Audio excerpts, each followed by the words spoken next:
Hi students, welcome to new class. ഇന്നത്തെ ക്ലാസ്സിൽ നമ്മൾ ഡിസ്കസ് ചെയ്യാൻ പോകുന്ന ടോപ്പിക്ക് ചാപ്റ്റർ 4 ആണ്, ഡിജിറ്റൽ മാർക്കറ്റിംഗ് ടൂൾസ്. അപ്പോൾ ഇതിൽ നമ്മൾ ആദ്യം പഠിക്കേണ്ട ഒരു ടോപ്പിക്ക് എന്താണ് ഡിജിറ്റൽ മാർക്കറ്റിംഗ് ടൂൾസ് എന്ന് പറഞ്ഞു കഴിഞ്ഞാൽ, tools are software or platform marketers use to streamline, enhance and automate marketing task and processes. Marketing ടാസ്കിനെയോ പ്രോസസ്സിനെയോ ഓട്ടോമാറ്റിക്കായിട്ട് എൻഹാൻസ് ചെയ്യാനോ സ്ട്രീം ലൈൻ ചെയ്യാനോ വേണ്ടിയിട്ട് നോർമലി മാർക്കറ്റേഴ്സ് യൂസ് ചെയ്യുന്ന പ്ലാറ്റ്ഫോമോ സോഫ്റ്റ്വെയറിനെയോ എന്തിനേയും നമുക്ക് എന്ത് പറയാം, ഡിജിറ്റൽ മാർക്കറ്റിംഗ് ടൂൾ എന്ന് പറയാം.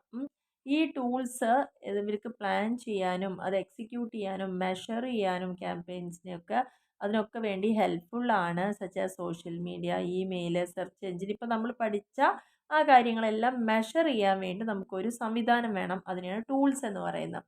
അപ്പോൾ ഈ ഒരു ചാപ്റ്ററിനെ കുറിച്ച് പറയുകയാണെങ്കിൽ ഡിജിറ്റൽ മാർക്കറ്റിംഗ് ടൂൾസ് 10 പോയിന്റ് ഇവിടെ പറയുന്നുണ്ട്. ആദ്യത്തെ പോയിന്റ് SEO ഓൾറെഡി നമ്മൾ പറഞ്ഞു കഴിഞ്ഞു, സെർച്ച് എൻജിൻ ഓപ്റ്റിമൈസേഷൻ ടൂളാണ്. രണ്ടാമത്തത് കണ്ടന്റ് മാനേജ്മെന്റ് സിസ്റ്റം ആണ്. മൂന്നാമത്തത് ഇമെയിൽ മാർക്കറ്റിംഗ് ടൂളാണ്. നാലാമത്തത് സോഷ്യൽ മീഡിയ ടൂൾസ് ആണ്. 5 അനലിറ്റിക്സ് ടൂൾസ് ആണ്. ആറാമത്തത് പേപ്പർ ക്ലിക്ക് റേറ്റ് ആണ്. ഏഴാമത്തെ കസ്റ്റമർ റിട്ടേണിംഗ് മാനേജ്മെൻറ്റ് CRM എന്നുള്ളതാണ്. കസ്റ്റമർ റിലേഷൻഷിപ്പ് റിട്ടേണിംഗ് അല്ല, relationship management CRM. Graphic design tools ഉണ്ട്. മാർക്കറ്റിംഗ് ഓട്ടോമേഷൻ ടൂൾസ് ഉണ്ട്. പത്താമത്തത് വീഡിയോ മാർക്കറ്റിംഗ് ടൂൾസ് ഉണ്ട്. അപ്പോൾ ഇതിനെക്കുറിച്ചാണ് നാലാമത്തെ ചാപ്റ്റർ കംപ്ലീറ്റ് ആയിട്ട് പഠിക്കാനുള്ളത്. അപ്പോൾ എത്ര ടൂൾസ് ഉണ്ടെന്ന് ചോദിച്ചാൽ 10 ടൂൾസാണ് ഇവിടെ പറഞ്ഞിരിക്കുന്നത്. ആ 10 ടൂളും അതിൻ്റെ സബായിട്ട് വരുന്ന പോയിന്റും അതേപോലെ ഈ ടൂൾസിൻ്റെ ഒക്കെ മെറിറ്റും ഡിമെറിറ്റും, ഇതാണ് ഈ ഒരു ചാപ്റ്ററിൻ്റെ മെയിൻ കണ്ടന്റ് എന്ന് പറയുന്നത്. അങ്ങനെയാണെങ്കിൽ നമുക്ക് ആ ഒരു മെയിൻ പോയിന്റിലേക്ക് പോവാം. ഫസ്റ്റ് പോയിന്റ് എന്ന് പറയുന്നത് SEOനെ കുറിച്ചാണ് ഇവിടെ പറഞ്ഞിരിക്കുന്നത്. ഈ ഒരു ടൂളിനെ കുറിച്ചാണ് പറഞ്ഞിരിക്കുന്നത്. വളരെയധികം ഹെൽപ്ഫുള്ളാണ്. അത് റാങ്കിങ് വെബ്സൈറ്റ്സിന്, സെർച്ച് എഞ്ചിന് റാങ്ക് ചെയ്യാൻ വേണ്ടി ഇമ്പ്രൂവ് ചെയ്യാനൊക്കെ ഈ ടൂൾസ് യൂസ് ചെയ്യാം. ഇത് ബിൽറ്റ് ഇൻ ഫീച്ചേഴ്സ് ആണ്. സ്യൂട്ടബിൾ കീവേഡ്സ് കൊടുത്തുകൊണ്ട് നമുക്ക് സെർച്ച് ചെയ്യാം. SEO ടൂൾസ് നമുക്ക് പുതിയതായിട്ടുള്ള കണ്ടന്റിനെ ക്രിയേറ്റ് ചെയ്യാനോ ഓപ്റ്റിമൈസ് ചെയ്യാനോ meta descriptions and of pages SEO ടൂൾസിനൊക്കെ വേണ്ടിയിട്ട് യൂസ് ചെയ്യാവുന്നതാണ്. ഇതിൽ പ്രധാനമായിട്ടും വരുന്നത് SEOയിൽ വരുന്ന ഘടകങ്ങൾ, ഒന്ന് Google search console, SEM rush, പിന്നെ Ahrefs എന്ന് പറയുന്ന മോസ്, ഗൂഗിൾ അനലിറ്റിക്സ്. അപ്പോൾ നിങ്ങൾ ചെയ്യേണ്ടത്, നിങ്ങൾക്ക് എനിക്ക് തോന്നുന്നു ഇത്രത്തോളം ഓരോന്ന് പഠിക്കാൻ പറ്റുമെങ്കിൽ കുറച്ചെങ്കിലും ഒന്ന് നോട്ട് ചെയ്ത് വെക്കാമെന്ന് മാത്രമേ ഉള്ളൂ. ഇതൊക്കെ ഇതിന് വേണ്ടിയിട്ട് യൂസ് ചെയ്യുന്ന കാര്യങ്ങളാണ്. നെക്സ്റ്റ് രണ്ടാമത്തേൽ പറയുന്നത് കണ്ടന്റ് മാനേജ്മെന്റ് സിസ്റ്റമാണ്, CMS. അപ്പോൾ ഇതിൻ്റെയൊക്കെ എക്സ്പാൻഷൻ പഠിച്ചോളൂ. ഇതൊക്കെ ചിലപ്പോൾ 2 മാർക്സിനൊക്കെ ചോദിക്കാം. ഇത് ഈ കണ്ടന്റ് മാനേജ് ചെയ്യാം. ഈ ഒരു ടൂൾ യൂസ് ചെയ്യുന്നത് develop and propagate content develop ചെയ്യുക, to draw the interest of the intended audience. ആ ഓഡിയൻസ് ആരാണോ അവർ അതിൻ്റെ ആ ഒരു ഇൻട്രസ്റ്റ് ഡ്രോ ചെയ്യാൻ വേണ്ടിയിട്ടാണ് CMS യൂസ് ചെയ്യുന്നത്. ഇതിൽ മെയിനായിട്ട് ചെയ്യുന്ന പണി എന്താണ്, കണ്ടന്റിനെ ഐഡിയേഷൻ ആക്കുക, ക്രിയേറ്റ് ചെയ്യുക, എഡിറ്റ് ചെയ്യുക, പോസ്റ്റ് ചെയ്യുക, ഡിസ്ട്രിബ്യൂട്ട് ചെയ്യുക, വേരിയസ് പ്ലാറ്റ്ഫോംസിലേക്ക് കൊടുക്കുക. അപ്പോൾ അതാണ് CMS കൊണ്ട് ഉദ്ദേശിക്കുന്നത്, ഒരു ടൂൾ എന്ന് പറയുന്നത്. അപ്പോൾ രണ്ടാമത്തെ കഴിഞ്ഞു. അതിന് വേണ്ടിയിട്ട് ഉപയോഗിക്കുന്ന ടൂൾസാണ് ബസ്സുമോ, അതുപോലെ ക്യാൻവ, പിന്നെ ഗ്രാമർലി എന്ന് പറയുന്നത്, വേർഡ് പ്രോസസ്സ്, പിന്നെ ജൂംല, ദ്രുപാൽ, ഇതൊക്കെയാണ് ഇതിൽ വരുന്ന പ്ലാറ്റ്ഫോംസ് എന്ന് പറയുന്നത്. ഓക്കെ, ടൂൾസ് എന്ന് പറയുന്നത്. ഇനി മൂന്നാമത്തത് ഇമെയിൽ മാർക്കറ്റിങ്ങിൻ്റെ ടൂൾസാണ്. ഇമെയിൽ മാർക്കറ്റിംഗ് ടൂൾസ് എന്ന് പറഞ്ഞു കഴിഞ്ഞാൽ നമുക്കറിയാലോ, ഇമെയിൽ ക്യാമ്പയിനിങ് ആണ് അവിടെ ചെയ്യുന്നത്. ഏത് പ്രൊഡക്റ്റോ സർവീസോ എല്ലാം ഇമെയിലായിട്ടാണ് അവർ ക്യാമ്പയിനിങ് നടത്തുക. അത് ക്രിയേറ്റ് ചെയ്യുക, മാനേജ് ചെയ്യുക, ഓട്ടോമേഷൻ നടത്തുക. അതിൽ മെയിൻ ഫീച്ചർ എന്ന് പറയുന്നത് ഇമെയിൽസ് ഡിസൈൻ ചെയ്യണം, ആൻഡ് സബ്സ്ക്രൈബേഴ്സ് ലിസ്റ്റ് മാനേജ് ചെയ്യുക, ആൻഡ് ആ ഒരു ക്യാമ്പയിനെ കൃത്യമായിട്ട് അനലൈസ് ചെയ്യേണ്ട പെർഫോമൻസ് എന്നൊക്കെയാണ് ഇമെയിൽ മാർക്കറ്റിംഗ് ടൂൾസിൽ വരുന്നത്. അതിനു വേണ്ടി യൂസ് ചെയ്യുന്നത് Mailchimp, constant contact, Sendinblue, അതുപോലെ ഹബ്സ്പോട്ട്, ഇതൊക്കെയാണ് അതിന് വേണ്ടിയിട്ട് യൂസ് ചെയ്യുന്നത്. ആൻഡ് നാലാമത്തെ പോയിന്റിൽ പറഞ്ഞിരിക്കുന്നത് സോഷ്യൽ മീഡിയ മാനേജ്മെൻറ്റ് ടൂളാണ് നാലാമത്തെ പോയിന്റിൽ പറയുന്നത്. സോഷ്യൽ മീഡിയയിൽ ഇത് ഈ ഒരു ആപ്ലിക്കേഷൻ ഓർഗനൈസേഷനെ ഓപ്പറേറ്റ് ചെയ്യുക, മീഡിയ നെറ്റ്വർക്ക് നല്ല രീതിയിൽ ഓപ്പറേറ്റ് ചെയ്യാൻ വേണ്ടി യൂസ്ഫുൾ ആണ്. ഷെഡ്യൂൾസ് ഒക്കെ പോസ്റ്റ് ചെയ്യുക, മോണിറ്റർ ചെയ്യുക, സ്റ്റാറ്റിസ്റ്റിക്സ് ട്രാക്ക് ചെയ്യുക, കമൻസിനെയൊക്കെ, അതൊക്കെയാണ് പ്രധാനമായിട്ടും ഈ social media management tools use ചെയ്ത് ചെയ്യുന്നത്. അതിനുവേണ്ടി യൂസ് ചെയ്യുന്നതാണ് ഹൂട്ട്സ്യൂട്ട്, ബഫർ, സ്പ്രൗട്ട്, സോഷ്യൽ ലീറ്റർ എന്ന് പറയുന്നത്. അഞ്ചാമത്തെ പോയിന്റിൽ അനലിറ്റിക്സ് ടൂൾസ് ആണ്. അനലിറ്റിക് ടൂൾസ് എന്ന് പറഞ്ഞു കഴിഞ്ഞാൽ ഇത് വെബിൻ്റെ ട്രാഫിക് അല്ലെങ്കിൽ യൂസർ ഇൻട്രാക്ഷൻസ് അല്ലെങ്കിൽ ക്യാമ്പയിനിൻ്റെ ഇഫക്റ്റീവ്നെസ് ഒക്കെ കൃത്യമായിട്ട് മനസ്സിലാക്കാനും അതിൻ്റെ ബെനിഫിറ്റ്സ് നമുക്ക് അവൈലബിൾ ആയിട്ടെന്ന് പറയാനും ഇതിൽ പ്രധാനമായിട്ടും കൺവേർഷൻസ് വരുന്നുണ്ട്. പിന്നെ ക്ലിക്ക് ത്രൂ റേറ്റ് വരും. ഇതൊക്കെയാണ് ഇതിൽ അനലറ്റിക്കൽ ടൂൾസിൽ വരുന്നത്. അപ്പോൾ ഗൂഗിൾ അനലറ്റിക്സ് ഉണ്ട്, അഡോബ് അനലറ്റിക്, മാറ്റോമോ, ട്വിറ്റർ അനലറ്റിക്സ്, എത്രയാണ് ഈ അഞ്ചാമത്തെ പോയിന്റ് വരുന്നത്. അപ്പോൾ നിങ്ങൾക്ക് ഈ ഒരു ചാപ്റ്റർ നമ്മൾ തുടങ്ങിയപ്പം ഒരു 9-10 പോയിന്റ് ഉണ്ടെന്ന് പറഞ്ഞു ടൂൾസ്. അപ്പോൾ നിങ്ങൾ ചെയ്യേണ്ടത് ഇത്രയേ ഉള്ളൂ. ഈ ഇങ്ങനെ വരുന്ന സബ് പോയിന്റുകൾ വെറുതെ നോക്കി വയ്ക്കുക, ഓർമ്മ കിട്ടണമെങ്കിൽ മാത്രം എഴുതാം. അല്ലെങ്കിൽ നിങ്ങൾ പഠിക്കേണ്ടത് ഇങ്ങനെയുള്ള പോയിന്റുകളാണ്. ഓക്കെ, അഞ്ചാമത്തെ പോയിന്റ് ഇത് പഠിച്ചു വയ്ക്കുക. ഇനി ആറാമത്തെ പോയിന്റിലേക്ക് പോകുമ്പം പേപ്പർ ക്ലിക്ക് റേറ്റ് ആണ്. പേപ്പർ ക്ലിക്ക് അഡ്വർടൈസിങ് ടൂളാണ് അടുത്ത് വരുന്നത്. അപ്പോൾ പഠിക്കേണ്ടത് എന്താ, ഈ ആറാമത്തെ പോയിന്റ് എന്താണെന്ന് പഠിക്കുക. Advertising tool enable the administration and improvement of advertisement campaign across search engine and social networks. They include keyword guessing, bidding tools and features such as trackers, budget management എന്നുള്ള കാര്യങ്ങളൊക്കെയാണ് ഇതിൽ പറഞ്ഞിരിക്കുന്നത്. അപ്പോൾ ഇവിടെ പഠിക്കേണ്ടത് എന്താ, ഈ ആറാമത്തെ ഈ ഒരു പോയിന്റ് ഇത്രയും മെയിനായിട്ട് പഠിക്കുക. ഓക്കെ, നെക്സ്റ്റ് ഇതിന് വേണ്ടി എന്തായാലും സമയം കളയണ്ട. പക്ഷെ നിങ്ങൾ പഠിക്കേണ്ടത് ഇത്രയേ ഉള്ളൂ. ഡിജിറ്റൽ മാർക്കറ്റിംഗ് ടൂൾസ് എന്തൊക്കെയാണെന്ന് ചോദിച്ചാൽ ആ 9 പോയിന്റും എഴുതി എക്സ്പ്ലെയിൻ ചെയ്യാൻ പറ്റണം. പക്ഷേ ഈ സബ് പോയിന്റുകൾ പഠിക്കണമെന്നില്ല. കാരണം ഇത്രയും എണ്ണത്തിൻ്റെ ഓർത്ത് വയ്ക്കാൻ നമുക്ക് കപ്പാസിറ്റി ഉണ്ടാവില്ല എന്തായാലും. അപ്പോൾ അതുകൊണ്ട് അതിനെക്കുറിച്ച് ബോദർ ചെയ്യേ വേണ്ട. അപ്പോൾ സിമ്പിളായിട്ട് ഈ പറഞ്ഞ പോയിന്റുകൾ മാത്രം ഒന്ന് പഠിക്കുക. ഏഴാമത്തേതെന്ന് പറയുമ്പോൾ CRM എന്താണെന്ന് ചോദിക്കാം. കസ്റ്റമർ റിലേഷൻഷിപ്പ് മാനേജ്മെൻറ്റ് ടൂളാണ്.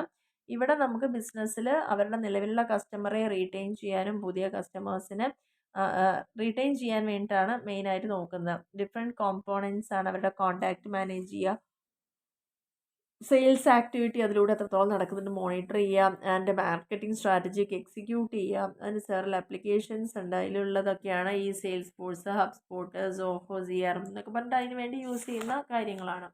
എട്ടാമത്തെ മെയിൻ പോയിന്റ് നമുക്ക് പഠിക്കാനുള്ളത് ഗ്രാഫിക് ഡിസൈൻ ടൂളാണ്. ഗ്രാഫിക് ഡിസൈൻ ടൂളിൽ well rounded package of advanced graphics software ആണ് ഇവിടെ യൂസ് ചെയ്യുന്നത്. അതായത് ഫോട്ടോഷോപ്പ് ഒക്കെ, ഇപ്പോൾ ഇമേജ് എഡിറ്റിംഗ് ആണെന്ന് ഫോട്ടോഷോപ്പ് യൂസ് ചെയ്യുക, layout program InDesign, the vector graphic program Illustrator, ഇതൊക്കെയാണ് ഇതിന് വേണ്ടി യൂസ് ചെയ്യുന്നത്. ഇതൊരു പ്രൊഫഷൻ സീക്കിംഗ് ഡിസൈൻ ടൂൾസ് ആണ്. ടൂൾ കിറ്റ് ഉണ്ട് ഇതിന്. ആൻഡ് ഇതിൽ പ്രധാനമായിട്ടും arsenal of image making applications that can create stunning images including എന്തൊക്കെയാണ് പറഞ്ഞിരിക്കുന്നത്, Adobe creative cloud, canvas, sketch, ഇതൊക്കെയാണ് ഇതിന് വേണ്ടിയിട്ട് യൂസ് ചെയ്യുന്നത്. അപ്പോൾ എട്ടാമത്തെ പഠിക്കുമ്പോൾ ഇത്ര മാത്രം പഠിക്കാം. ഓക്കെ, ഇതിൽ ഓർമ്മ ഉള്ളത് നിങ്ങൾക്ക് ഒന്ന് ഓർത്ത് വയ്ക്കാമെന്ന് മാത്രം എഴുതാൻ പറ്റും. ഒൻപതാമത്തത് മാർക്കറ്റിംഗ് ഓട്ടോമേഷൻ ടൂൾ എന്താണെന്ന് ചോദിച്ചത്. അതെന്ന് പറഞ്ഞു കഴിഞ്ഞാൽ മെയിനായിട്ട് മാർക്കറ്റിംഗ് പ്രോസസ്സിനെയൊക്കെ ഇമ്പ്രൂവ് ചെയ്യുക, ഓട്ടോമേറ്റിംഗ് ഇങ്ങനെ റിപ്പീറ്റേറ്റീവായി ചെയ്യുക, ലീഡ് നർച്ചറിങ് ടാസ്കുകൾ, track the customer journey and integrate seamlessly with our marketing tools. നമ്മുടെ മാർക്കറ്റിംഗ് ടൂളായിട്ട് വളരെയധികം ഇൻ്റഗ്രേറ്റ് ചെയ്തുകൊണ്ട് കസ്റ്റമറിൻ്റെ മൂവ്മെൻറ്റ് എങ്ങോട്ടേക്കാണ്, അവർ ഒന്നിൽ കയറി സെർച്ച് ചെയ്താൽ ഇനി അടുത്ത് എവിടേക്ക് പോകുന്നതൊക്കെ മുൻകൂട്ടി കണ്ടുകൊണ്ട് അതിനെ ലീഡ് ചെയ്യാം. അതാണ് മാർക്കറ്റിംഗ് ഓട്ടോമേഷൻ ടൂൾ എന്ന് പറയുന്നത്. ഹബ്സ്പോട്ട്, മാർക്കറ്റോ, പാർഡോട്ടൊക്കെ ഇതിന് വേണ്ടി യൂസ് ചെയ്യുന്നുണ്ട്. അപ്പോൾ അത്ര മാത്രം പഠിച്ചാൽ മതി. ഇനി 10ാമത്തെ പോയിന്റ് വീഡിയോ മാർക്കറ്റിംഗ് ടൂൾസ് ആണ്. വീഡിയോ മാർക്കറ്റിംഗ് ടൂൾസ് എന്ന് പറഞ്ഞാൽ ഓരോ പ്ലാറ്റ്ഫോമും നമ്മൾ ഹോസ്റ്റ് ചെയ്യുക, ഷെയർ ചെയ്യുക, വീഡിയോസൊക്കെ യുണീക്ക് ഫീച്ചേഴ്സ് ഉണ്ടായിരിക്കും, ബെനിഫിറ്റ്സ് ഡിഫറെൻറ്റ് മാർക്കറ്റിംഗ് നീഡ്സിനനുസരിച്ച് ബെനിഫിറ്റ്സ് ഉണ്ടായിരിക്കും. ആ വീഡിയോ മാർക്കറ്റിംഗ് ടൂളാണ് നമ്മുടെ യൂട്യൂബ്. ഗൂഗിൾ ഓൺ ചെയ്താണ് ഏറ്റവും വേൾഡിലെ ലാർജസ്റ്റ് വീഡിയോ ഷെയറിംഗ് സൈറ്റാണ്. ഇതിന് അതേപോലെ തന്നെ 3 former PayPal employees, Steve Chen, അങ്ങനെയുള്ള കുറച്ച് അവരൊക്കെ ചേർന്നിട്ടാണ് യൂട്യൂബ് 14th ഫെബ്രുവരി 2005 ഇൻട്രൊഡ്യൂസ് ചെയ്തിരിക്കുന്നത്. അപ്ലോഡ് ചെയ്യാൻ, ഷെയർ ചെയ്യാൻ, watch videos of different types from entertainment to education, അതിനൊക്കെ വേണ്ടിയിട്ടാണ് ഈ ഒരു സിസ്റ്റം. ഇതാണ് വീഡിയോ മാർക്കറ്റിംഗ് ടൂൾ എന്ന് പറഞ്ഞാൽ. അപ്പോൾ അങ്ങനെ നോക്കുമ്പോൾ ഇപ്പം നമ്മൾ 10 പോയിന്റ് എന്താണോ അത് എക്സ്പ്ലെയിൻ ചെയ്ത് കഴിഞ്ഞു. അപ്പോൾ നിങ്ങൾ ചെയ്യേണ്ടത് ഡിജിറ്റൽ മാർക്കറ്റിംഗ് ടൂൾസ് എക്സ്പ്ലെയിൻ ചെയ്യൂ എന്ന് പറഞ്ഞാൽ ഈ 10 പോയിന്റ് ഹെഡിങ് കൊടുത്ത് എന്താണത് കാര്യം എന്നുള്ളത് മാത്രം എഴുതി വയ്ക്കുക. ഓക്കെ, ഇനി നമുക്ക് ഇതിൽ വരാവുന്നൊരു ക്വസ്റ്റ്യൻ ആണ്, ഈ ഡിജിറ്റൽ മാർക്കറ്റിംഗ് ടൂൾസ് ഒക്കെ ഇപ്പോൾ പഠിച്ചു കഴിഞ്ഞല്ലോ, ഇതിൻ്റെ ഗുണങ്ങൾ എന്താണെന്നുള്ളത്. ഒന്ന്, നമുക്ക് കൃത്യമായിട്ട് പ്രിസിഷൻ കിട്ടാൻ എൻഹാൻസ് ചെയ്യാൻ വേണ്ടി ഈ ടൂൾസ് യൂസ് ചെയ്യുമ്പോൾ നമുക്ക് ആക്യുറേറ്റ് ആയിട്ടുള്ള കാര്യങ്ങൾ കിട്ടും, കറക്റ്റ് റിയൽ ടൈം ഇൻഫർമേഷൻ കിട്ടുന്നു. അപ്പോൾ ഈ മാർക്കറ്റേഴ്സിന് എന്താ ഗുണം, അവരുടെ ക്യാമ്പയിനിങ്ങിൻ്റെ പെർഫോമൻസ് ഒക്കെ ട്രാക്ക് ചെയ്ത് പോകാൻ പറ്റുക. അപ്പോൾ അതിനനുസരിച്ച് ആ ഒരു സ്റ്റാറ്റിസ്റ്റിക്സ്, അവർക്ക് ക്ലിക്ക് ത്രൂ റേറ്റ് എന്താണ്, കൺവേർഷൻ പെർസെൻറ്റേജ് എങ്ങനെയാണ്, എത്രത്തോളം ആളുകൾ നമ്മളുടേക്ക് വന്നിട്ടുണ്ട്, അല്ലെങ്കിൽ എത്ര പ്രാവശ്യം ഇത് ക്ലിക്ക് ചെയ്ത് കാണുന്നുണ്ട്, കസ്റ്റമർ എൻഗേജ് റേറ്റ്, ഇതൊക്കെ അറിയാൻ പറ്റുക. അപ്പോൾ പ്രിസിഷൻ നമുക്ക് എൻഹാൻസ് ചെയ്യാം, മാർക്കറ്റിങ്ങിൻ്റെ എഫിഷ്യൻസി നമുക്ക് കൂട്ടാൻ പറ്റും, ആൻഡ് സപ്പോർട്ടിങ് സ്കെയിലബിലിറ്റി. എഫിഷ്യൻസി കൂട്ടുക എന്ന് പറഞ്ഞാൽ കൂടുതൽ ഫാസ്റ്റായിട്ട് ഇമെയിൽ ക്യാമ്പയിൻസും സോഷ്യൽ മീഡിയ പോസ്റ്റും ഷെഡ്യൂളിംഗ് ഒക്കെ ചെയ്യാം. ഫോക്കസ് ചെയ്യുന്നത് കൂടുതൽ സ്ട്രാറ്റജിക് ആക്ടിവിറ്റീസിനാണ്, ഓട്ടോമേറ്റിംഗ് ആയിട്ടുള്ള വർക്ക് ഫ്ലോസ്, അങ്ങനെയുള്ള കാര്യങ്ങളൊക്കെയാണ്. സപ്പോർട്ടിങ് സ്കെയിലബിലിറ്റി എന്ന് പറഞ്ഞാൽ ഹാൻഡിൽ ക്യാമ്പയിൻസിനൊക്കെ എല്ലാ സൈസിലുള്ള ക്യാമ്പയിൻസിനെ ഹാൻഡിൽ ചെയ്യുക, small local business to big multinational വരെയുള്ളതിന് ഒരേപോലെ തന്നെ നമ്മൾ ഫോക്കസ് ചെയ്യുക എന്നുള്ളതാണ്. ബെറ്റർ മാനേജ്മെൻറ്റ് കൊണ്ടുവരാനും മാർക്കറ്റിംഗ് എഫേർട്ടിനെ എൻഷുർ ചെയ്യാനും എക്സ്പാൻഡ് ചെയ്യാനും, അതേപോലെ തന്നെ ക്വാളിറ്റി കോംപ്രമൈസ് ഇല്ലാതെ തന്നെ നല്ല രീതിയിൽ കാര്യങ്ങൾ ആളുകളിലേക്ക് എത്തിക്കാനൊക്കെ വേണ്ടിയിട്ട്, ആൻഡ് ടാർഗറ്റിംഗ് ഇമ്പ്രൂവ് ചെയ്യാൻ വേണ്ടി ഏതെങ്കിലും ഒരു പെർട്ടിക്കുലർ ആയിട്ടുള്ള ആളുകളിലേക്ക് അവരുടെ ഡെമോഗ്രാഫിക്ക്, ടേസ്റ്റ്, ഇൻട്രസ്റ്റ്, പ്രിഫറൻസ് എന്താണോ ഒരു സെർച്ച് അതിനനുസരിച്ചിട്ടുള്ള കാര്യങ്ങൾ കൊടുക്കുക. ഹൈലി ടാർഗറ്റഡ് ക്യാമ്പയിൻസ് ആണ് ജനങ്ങളിലേക്ക് റൈറ്റ് മെസ്സേജ് ആയിട്ട് കൊടുക്കുക. And marketers can develop personalised content and offers the resonate more effectively with ഓരോ ഗ്രൂപ്പിൻ്റെ താല്പര്യങ്ങൾക്ക് അനുസരിച്ച് അവർക്ക് എത്തിച്ചു കൊടുക്കുക എന്നുള്ളതാണ്. ഇൻക്രീസിങ് എൻഗേജ്മെൻറ്റ് ആൻഡ് കൺവേർഷൻ റേറ്റുകൾ നല്ല രീതിയിൽ ഇൻക്രീസ് ചെയ്യാം. ഓഡിയൻസ് സെഗ്മെൻറ്റ്സിനൊക്കെ കൃത്യമായി മനസ്സിലാക്കിയിട്ടാണത് കൺവേർഷൻ റേറ്റൊക്കെ നമുക്ക് മെഷർ ചെയ്യാൻ പറ്റുന്നത്. അഞ്ചാമത്തെ പോയിന്റ് എന്ന് പറയുന്നത് ഫെസിലിറ്റേറ്റിംഗ് ഇൻ്റഗ്രേഷൻ ആണ്. അതായത് പല ഡിജിറ്റൽ മാർക്കറ്റിംഗ് ടൂൾസും എന്ത് ചെയ്യണം, ഇൻ്റഗ്രേറ്റ് ചെയ്യുക, കണ്ടിന്യൂസ്ലി നമ്മൾ അതിനെ ഇൻ്റഗ്രേറ്റ് ചെയ്യുക, സിമിലർ ആൻഡ് കോർഡിനേറ്റിംഗ് മാർക്കറ്റിംഗ് എക്കോസിസ്റ്റത്തിലേക്ക്. അതായത് പലതരം ടൂൾസ് ഉണ്ടെങ്കിലും നമ്മുടെ ആവശ്യാനുസരണം എല്ലാവരെയും ചിലപ്പം ഒരുമിച്ച് ചേർത്തുകൊണ്ട് നമ്മൾ അതിൻ്റെ ആ ഒരു ലക്ഷ്യത്തിലേക്ക് എത്തുക, മൾട്ടിപ്പിൾ സോഴ്സ് യൂസ് ചെയ്യുക എന്നുള്ളതാണ് പറയുന്നത്. ഇത്രയാണ് ഡിജിറ്റൽ മാർക്കറ്റിങ്ങിൻ്റെ അഡ്വാൻറ്റേജ് നമ്മൾ ചോദിച്ചു കഴിഞ്ഞാൽ എഴുതേണ്ടത്. ഇനി നമുക്ക് അടുത്തൊരു ക്വസ്റ്റ്യൻ ആണ് കോൺസ് അല്ലെങ്കിൽ ഡിമെറിറ്റ്സ്. ഇതേ ടൂളിൻ്റെ ഡിമെറിറ്റ് എന്താണ്? ഇപ്പം നമ്മൾ പറഞ്ഞ സംവിധാനങ്ങളൊക്കെ ചെയ്യണമെങ്കിൽ അത്ര ഈസി ഒന്നുമല്ല. അപ്പോൾ നമുക്ക് ഒരുപാട് ചിലവ് വരും. ഡിജിറ്റൽ മാർക്കറ്റിംഗ് ടൂൾസിന് നല്ല സബ്സ്ക്രിപ്ഷൻ ഫീസൊക്കെ വരും, മറ്റുള്ള ഹിഡൻ ചാർജസ് ഉണ്ടായിരിക്കാം. പൊതുവേ ഇതിൻ്റെ cost, marketing tools can expand quickly as business need multiple. ഒരേ സമയത്ത് തന്നെ ഒന്നിലധികം പ്ലാറ്റ്ഫോമിൽ പല ആപ്ലിക്കേഷൻസ് യൂസ് ചെയ്തിട്ടൊക്കെയാണ് ഇത് സ്പ്രെഡ് ആവുന്നത്. അപ്പോൾ ബിസിനസ് ഓൾസോ അവർക്ക് എന്ത് ചെയ്യണം, ഇതിനെ പേ ചെയ്യണം, പ്രീമിയം ചാർജസ് കൊടുക്കണം, അഡീഷണൽ ഫീച്ചേഴ്സൊക്കെ വേണമെങ്കിൽ, ട്രെയിനിങ് സപ്പോർട്ടൊക്കെ വേണമെങ്കിൽ. അപ്പോൾ നല്ലൊരു ചാർജ് വരുന്നുണ്ട് എന്നുള്ളതാണ് ഇതിൻ്റെ ഒരു പോരായ്മ. വളരെ കോംപ്ലക്സിറ്റിയാണ്, പെട്ടെന്ന് ഈസി ആയിട്ട് ചെയ്യാൻ പറ്റുന്ന കാര്യമൊന്നുമല്ല, വളരെ കോംപ്ലെക്സ് ആണ്, ആൻഡ് ഒരുപാട് സമയം വേണം. നല്ല രീതിയിൽ ഇതിനെക്കുറിച്ച് അറിവുള്ള ആളുകൾക്ക് മാത്രമാണ് ഇത് ഇംപ്ലിമെൻറ്റ് ചെയ്യാൻ പറ്റുള്ളൂ. ചിലപ്പോൾ മാർക്കറ്റിംഗ് ടീമിന് വരയ്ക്ക് നല്ല ബുദ്ധിമുട്ടുകൾ ഫേസ് ചെയ്യേണ്ടതായിട്ട് വരും, കാരണം അവർക്ക് പ്രൊഫഷണൽ എക്സ്പീരിയൻസ് ഒന്നും ഇല്ലെങ്കിൽ നല്ല ബുദ്ധിമുട്ടാണ് എന്നുള്ളതാണ് പറയുന്നത്. ആൻഡ് മെയിൻ്റനൻസ് എന്ന് പറയുന്നത് ഈ ടൂൾസൊക്കെ റെഗുലറായിട്ട് അപ്ഡേറ്റ് ചെയ്യണം, അഡ്ജസ്റ്റ്മെൻറ്റ്സ് യൂസ്ഫുൾ ആൻഡ് സേഫ് ആയിട്ട് വേണം എപ്പോഴും ഇത് മെയിൻറ്റെയിൻ ചെയ്യാൻ.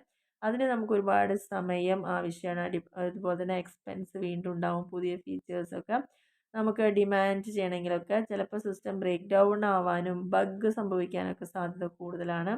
അപ്പോൾ പെട്ടെന്ന് തന്നെ ഇതൊക്കെ സോൾവ് ചെയ്തിട്ടില്ലെങ്കിൽ മറ്റുള്ള പ്രൊമോഷൻ ക്യാമ്പയിനൊക്കെ ഇത് അഫക്റ്റ് ചെയ്യുന്നതാണ് അതിൻ്റെ പ്രത്യേകത. നാലാമത്തേത് ഡാറ്റ പ്രൈവസി ആണ്. ഡാറ്റ പ്രൈവസി എന്ന് പറയുമ്പം നമുക്ക് എല്ലാ ഇൻഫർമേഷൻസ് കിട്ടുകയാണെങ്കിലും നമുക്ക് കൃത്യമായിട്ട് അത് എന്താണ് മെയിൻറ്റെയിൻ ചെയ്യുക, അല്ലെങ്കിൽ പ്രൈവസി കീപ്പ് ചെയ്യാൻ പറ്റിക്കൊള്ളുന്നില്ല. Peoples business must be cautious with such data and comply with privacy regulations. പിന്നെ സം മെത്തേഡ്സ് ഫ്രം GDPR നമുക്ക് വേണമെങ്കിൽ ഇതിൽ ഉപയോഗിക്കാം, പക്ഷെ അത് ഭയങ്കര ഒരു ചലഞ്ചിങ് ആണ്, റെസ്പോൺസിബിൾ ആണെന്നുള്ളതാണ് പറയുന്നത്. പിന്നെ ഓവർ റിലയൻസ്, നമ്മൾ വല്ലാതെ ഡിജിറ്റൽ മാർക്കറ്റിംഗ് ടൂൾസിനെ എന്താണ് റിലൈ ചെയ്യുമ്പോൾ തെറ്റായിട്ട് may lead to a focus on automation and data. കൂടുതൽ നമ്മൾ ഫോക്കസ് ചെയ്യുന്ന ഡാറ്റയിനെയും ഓട്ടോമേഷൻ ചെയ്യണം. പൊട്ടൻഷ്യലി നമ്മൾ ചിലപ്പം നെഗ്ലക്റ്റ് ചെയ്യുന്നത് ക്രിയേറ്റീവ് ആൻഡ് സ്ട്രാറ്റജിക് ആയിട്ടുള്ള ആസ്പെക്ട്സ് മാർക്കറ്റിങ്ങിൻ്റെ മറ്റൊരു തലം വളരെ ക്രിയേറ്റീവ് ആയിട്ടോ സ്ട്രാറ്റജിക് ആയിട്ടുണ്ടെങ്കിലും നമ്മൾ അതിനെയൊക്കെ ഒഴിവാക്കിയിട്ട് ഈ ഓട്ടോമേഷന് പിന്നാലെ നമ്മൾ പോകുന്നൊരവസ്ഥയിലേക്ക് വരികയാണ്. അതിനെ കൂടുതൽ റിലൈ ചെയ്യുന്നത് ഈ എക്സസീവായിട്ട് റിലയൻസ് ചെയ്യുകയാണ് ഈ ടൂൾസിനെങ്കിൽ ചിലപ്പം impersonal and lack the exact understanding human marketers can give. ഒരു ശരിക്കുള്ളൊരു ഹ്യൂമൻ മാർക്കറ്റേഴ്സ് തരുന്ന കാര്യങ്ങളെ നമുക്ക് ചിലപ്പം കൃത്യമായിട്ട് മനസ്സിലാക്കാൻ സാധിച്ചോളണമെന്നില്ല എന്നാണ് പറയുന്നത്. പിന്നെ ഡാറ്റ ഓവർലോഡാണ്. അതായത് പുവർ ഡിസിഷൻ മേക്കിങ്ങോ അല്ലെങ്കിൽ ഭയങ്കര ഓവർലോഡിങ്ങോ ഒക്കെ ഉണ്ടാവാൻ ചാൻസ് കൂടുതലാണ്. പല പല ഭാഗത്തു നിന്നും പല പ്ലാറ്റ്ഫോമിൽ നിന്നും ഒരുപാട് ഇൻഫർമേഷൻസ് വരും. സെയിൽസ് ആളുകൾക്ക് തന്നെ ഇതൊന്നും മനസ്സിലാക്കാനോ ഇൻ്റർപ്രറ്റ് ചെയ്യാനോ ആക്ഷൻ എടുക്കാനോ ഒന്നും ചിലപ്പോൾ പറ്റിക്കൊള്ളുന്നില്ല. ഒരുപാട് ഇൻഫർമേഷൻ വരുമ്പം ഡെസിഷനൊക്കെ പാരലൈസ്ഡ് ആവും ആൻഡ് ഡിഫിക്കൽട്ട് ടു പ്രയോറിറ്റൈസ് ചെയ്യാൻ പറ്റില്ല ഏതിനാ ഇമ്പോർട്ടൻസ് ആൻഡ് ബെസ്റ്റ് ആക്ഷൻ ഏതാ ഡിറ്റർമിൻ ചെയ്യാൻ പറ്റാത്തൊരവസ്ഥ. കമ്പാഷബിലിറ്റി ഇഷ്യൂസ് ഉണ്ടാവാം. Not all digital marketing tools are similar. എല്ലാ മാർക്കറ്റിംഗ് ടൂൾസും ഒരുപോലെയല്ല. Creating issues with system and data incorporation. ചിലപ്പം ഇത് യൂസ് ചെയ്യുമ്പോൾ ഒരുപാട് ഇഷ്യൂസ് ഉണ്ടാവാം ആൻഡ് ഇൻകോർപ്പറേഷൻ ഒക്കെ ഭയങ്കര ബുദ്ധിമുട്ടുണ്ടായിരിക്കാം. ചില ലിമിറ്റേഷൻസ് അതിൻ്റേതായിട്ടുണ്ടായിരിക്കാം എന്നുള്ളതാണ്. അപ്പോൾ ചിലപ്പോൾ എന്താണോ നമ്മൾ നോർമലി ഫേസ് ചെയ്യുന്ന ഇഷ്യൂ അതുമായിട്ട് ഒത്തുപോയിക്കൊള്ളണമെന്നില്ല. അതായത് കമ്പാഷബിൾ ആയിക്കൊള്ളണമെന്നില്ല. പല മാർക്കറ്റിംഗ് ടൂൾസിനും പല ഗുണങ്ങളും ദോഷങ്ങളും ഉണ്ടാവുക. അപ്പോൾ നമ്മുടെ ഇഷ്യൂവിൻ്റെ ഒപ്പം ഒത്ത് കമ്പാഷബിൾ ആവാൻ ചിലപ്പോൾ സപ്പോർട്ടീവ് ആവാൻ പറ്റില്ല. വെൻഡർ ഡിപ്പെൻഡൻസ് ആണ്. ഒരു ബിസിനസ് എപ്പോഴും ഡിപ്പെൻഡ് ചെയ്യുന്നത് സ്പെസിഫിക് ആയിട്ടുള്ള ഡിജിറ്റൽ മാർക്കറ്റിംഗ് ടൂളിലായിരിക്കും. അത് ആ കമ്പനി പ്രൊവൈഡ് ചെയ്യണം, റിലൈസ് ചെയ്യണം, എൻഷുർ ചെയ്യണം അതിൻ്റെ അവൈലബിലിറ്റിയും ഫങ്ഷനിങ് ഒക്കെ കൃത്യമായിട്ട് പോകുന്നുണ്ടെന്നുള്ളത്. And dependence on a specific vendor can be most risky. ഏതെങ്കിലും ഒരാളെ മാത്രം ഡിപ്പെൻഡ് ചെയ്ത് പോകാമെന്ന് പറഞ്ഞാൽ കുറച്ചും കൂടിയിട്ട് അത് റിസ്ക് കൂടുതലും. വല്ല ടെക്നിക്കൽ ഇഷ്യൂസൊക്കെ വന്നു കഴിഞ്ഞാൽ നമുക്കെല്ലാം ഇന്നാക്സസിബിൾ ആവും. അപ്പോൾ നമ്മുടെ മാർക്കറ്റിംഗ് ആക്ടിവിറ്റീനെല്ലാം അത് നല്ല രീതിയിൽ ബാധിക്കും എന്നാണ് പറയുന്നത്. അപ്പോൾ ഇത്രയാണ് ഇതിൻ്റെ ഡ്രോബാക്ക് എന്ന് പറയുന്നത്. അപ്പോൾ ഞാൻ നേരത്തെ പറഞ്ഞ പോലെ ഈ ചാപ്റ്ററിൽ മൂന്ന് മെയിൻ ക്വസ്റ്റ്യനേ ഉള്ളൂ. ഒന്ന്, ഏതൊക്കെയാണ് ഡിജിറ്റൽ ടൂൾസ്? 10 പോയിന്റ് എഴുതിയിട്ട് എക്സ്പ്ലെയിൻ ചെയ്യാം. 2, ഈ ടൂൾസിൻ്റെയൊക്കെ ഗുണങ്ങളും ദോഷം മൂന്നാമത്തത്. അങ്ങനെ മൂന്ന് ക്വസ്റ്റ്യൻ പഠിച്ചാൽ ബാക്കി ഏത് എണ്ണം വന്നാലും നമുക്ക് എഴുതാൻ പറ്റും. SEO എന്താണെന്നുള്ളത് അതിലത്തെ ആ 10 പോയിന്റ് ഓരോ പോയിന്റുകളെ 2 മാർക്കിന് ചോദിക്കാം കേട്ടോ. Popular content management system, video marketing tool എന്താണ്, 2 മെറിറ്റും ഡിമെറിറ്റും എഴുതാൻ പറഞ്ഞ സോഷ്യൽ മീഡിയയുടെ മെയിൻ ഗോൾ എന്താണ്, ഇമെയിൽ മാർക്കറ്റിംഗ് എന്നൊക്കെ ചോദിച്ചിട്ടുണ്ട്. പിന്നെ ഷോർട്ടസ്റ്റ് ആയിട്ട് ഫീച്ചേഴ്സാണ് ഓരോന്നിൻ്റെ ചോദിച്ചിരിക്കുന്നത്. ഡിഫറെൻറ്റ് ടൈപ്സ് ഏതൊക്കെയാണെന്ന് ചോദിച്ചിട്ടുണ്ട്. പക്ഷെ അതിന് വേണ്ടി സമയം കളയണ്ട. നിങ്ങളിത് മാത്രം ചെയ്യുക. 10 പോയിന്റ് ഒന്ന് പഠിക്കുക. മെയിനായിട്ട് മെറിറ്റും ഡിമെറിറ്റും ഡിജിറ്റൽ മാർക്കറ്റിംഗ് ടൂൾസിൻ്റെ നോക്കുക. അത്ര മാത്രം ചെയ്താൽ മതിയാവും. വേറെ ഒന്നും ഇതിലേക്ക് കൂടുതലായിട്ട് സമയം കളയാൻ നിൽക്കണ്ട. അപ്പോൾ ഇത്രയേ ഉള്ളൂ നമ്മുടെ 4ാമത്തെ ചാപ്റ്റർ. അപ്പോൾ എല്ലാവർക്കും വീഡിയോ കൃത്യമായിട്ട് മനസ്സിലായിട്ടുണ്ടാവുമെന്ന് വിചാരിക്കുന്നു.